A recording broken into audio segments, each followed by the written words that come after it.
makaluo nitie jogo mochako tende mango tende gi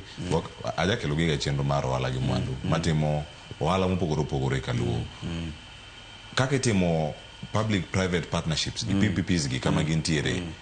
ere kaka inyalo jiw gi bende counties nikech chali mae mak moro bende counties poko make gima ino madwarore mana kimako mano mapiyo bende mondo ayud paro bende ka wuok kuom yes aparo ni ng'enyne gima osehinyowa kendo madawacho matamo gini timore maber en ni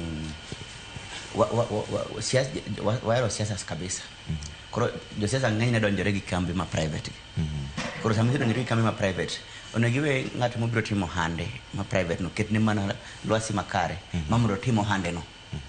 to ka koro bende ka jasiasa idonjori i hande no bende donja ka inse konego timo hala kuma odhi timo hala no dhi kelo tich matek gin waseneno kuonde mang'eny kata nyawa josiawa bende gi kaelago nitie ma donjruok gi jok ma biro timo handa ma gi giwegi dhi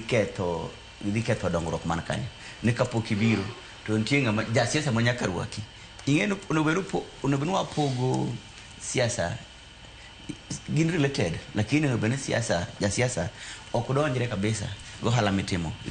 kuma intie no nikech kitimo kamano ni ng'ane ka kurwaki ni bitimo hala ka to mono kibitimo handi no badhi nikech ng'eni kirwake en man nyaka time to ka gini kubi budho ohala no bro bedo higni moko 10-20 to rumo nikech siasa donje mang'eny yudo ka ji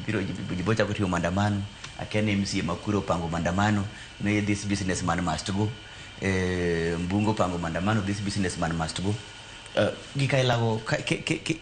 yudo ka isa invest pesa ni daba iketo billions project to kinyi yudo ko keto ni mandamano ni you must go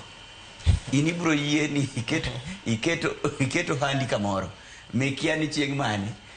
ibro chwan jasiasa mane mabam kisechwanye to kinyi you must go iloro giki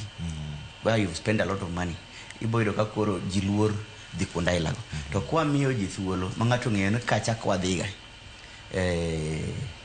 siasa ok bibedo mang'eny abro timo handa kata higni 100 abro timo mara bachaka wene nyithinda oendelea go ibro ka ng'ato nigi jingo mar bedo kanyo mondo timo hala to ka waketo ni donjo kacha but you are doing business at our mercy as politicians mana paro ni bro tamuji biro timo hala kunda ilago